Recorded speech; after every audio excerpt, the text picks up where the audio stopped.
18 धनुष याज्ञ।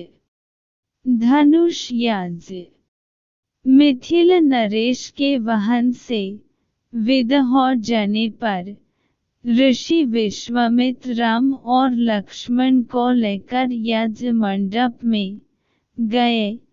यज्ञ मंडप को अत्यंत सुरुचि के साथ सजाया गया था।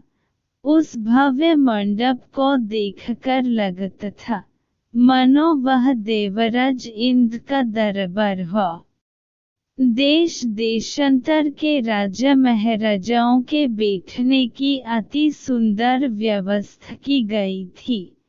मंडप के ऊपर बहुमूल्य रत्नों से बने झलरयुक्त आकर्षक वस्त्रों का वेतन तना हुआ था। वेतन के चारों ओर फहरते हुए पताके मिथिलापति की कीर्ति को प्रदर्शित कर रहे थे। बीच बीच में रत्नजटित स्तंभ बनाए गए थे। वेदपाठी ब्राह्मण एवं तपस्वी शांति पाठ कर रहे थे। देदीप्यमान वस्त्रभूषणों को धारण किए राजकुमार अपने अपने आसनों पर विराजमान थे। ऐसा लग रहा था मानो सैकड़ों इंद्र अपने वैभव और सौंदर्य का प्रदर्शन करने के लिए महाराज जनक की यज्ञ भूमि में एकत्रित हुए हों।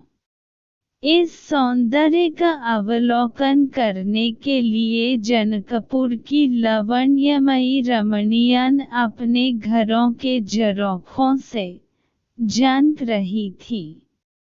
गर्जन तर्जन करते हुए पिनाक को इस मनोमुग्धकारी वातावरण में यज्ञ भूमि में लाया गया। सभी की उत्सुक दृष्टि उसी ओर घूम गई। सहस्त्रों व्यक्ति उस धनुष को एक विशाल गाड़ी में धीरे धीरे खींच रहे थे। उस विशालकाय वज्र के समान धनुष को देखकर बड़े बड़े बलवानों का धैर्य छूटने लगा और पसीना आने लगा। पिनाक को यथास्थान पर स्थापित कर दिया गया। राजा जनक के ज्येष्ठ पुत्र सीता एवं उनकी सहेलियों को साथ लेकर धनुष के पास आए और बोले, हे संपूर्ण संसार के राजाओं और राजकुमारों, महाराज जनक ने प्रतिज्ञा की है कि जो कोई भी महादेव जी के इस पिनाक नामक धनुष की प्रत्यंचा को चढ़ेगा उसके साथ मिथिलापति महाराज जनक अपनी राजकुमारी सीता का विवाह कर देंगे। राजा जनक की इस प्रतिज्ञा को सुनकर राजा और राजकुमार बारी बारी से उस धनुष पर प्रत्यंचा चढ़ने के लिए आए, किंतु भरपूर प्रयास करके भी उस पर प्रत्यंचा चढ़ना तो दूर उसे हिल भी न सके। अंत में वे लज्जित हो सिर झुककर तथा श्रीहीन होकर इस प्रकार अपने अपने आसनों पर लौट गए जैसे कि नागराज अपनी मणि गंवाकर लौट आते हैं। इस प्रकार एक एक करके सब राजाओं और राजकुमारों को विफल मनोरथ होकर लौटत देख महाराज जनक को बहुत दुख हुआ। उन्होंने बड़ी निराशा के साथ मर्मभेदी स्वर में कहा, संपूर्ण संसार के विख्यात शक्तिशाली योद्धा यहाँ विद्यमान हैं, किंतु बड़े दुख की बात है कि उनमें से कोई भी पिनाक पर प्रत्यंचा नहीं चढ़ सका।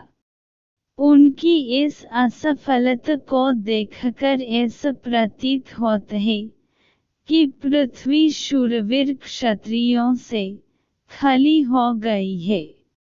यदि मुझे पहले से ज्ञात होता कि अब इस संसार में वास्तव में कोई क्षत्रिय योद्ध नहीं रहा है, तो मैं न तो धनुष यज्ञ का अनुष्ठान करता और न ऐसी प्रतिज्ञा करता। लगता है कि मेरी पुत्री सीता आयु पर्यंत कुंवरी रहेगी। परमात्मा ने उसके भाग्य में विवाह लिखा ही नहीं है। महाराज जनक की यह बात सुनकर उन सभी राजाओं और राजकुमारों ने, जो अपनी असफलता से पहले ही लज्जित हो रहे थे, क्षुब्ध मन से दृष्टि नीचे झुक लिया। राजा जनक के द्वारा की गई इस भर्त्सना का उनके पास कोई उत्तर न था, परंतु अयोध्या के छोटे राजकुमार लक्ष्मण को मिथिलापति द्वारा समस्त क्षत्रियों पर लगाया गया लांछन सहन नहीं हुआ। कुपित होकर उन्होंने अपनी भ्रिकुटी चढ़ ली और तीखे शब्दों में बोले, हे मिथिला के स्वामी राजा जनक, आपके ये शब्द सर्वथा अनुचित और सूर्यकुल तथा रघुवंश का अपमान करने वाले हैं। आश्चर्य है कि आपने ऐसे अपमानजनक शब्द कहने का साहस कैसे किया।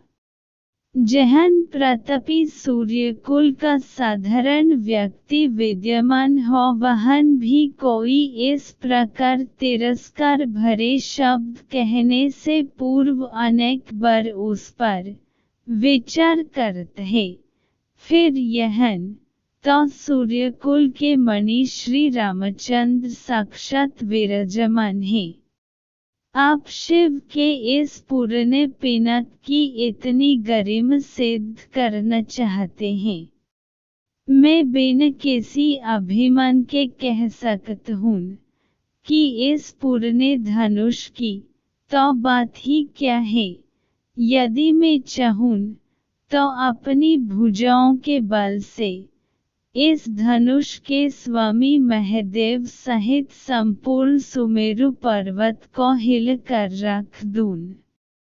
इस विशाल पृथ्वी को अभी इसी समय रसतल में पहुंच दूं। ऐसा कहते हुए लक्ष्मण के नेत्र क्रोध से लाल हो गए। उनकी भुजाएं फड़कने लगी और उनका संपूर्ण शरीर क्रोध की ज्वाला के कारण थर थर कांपने लगा।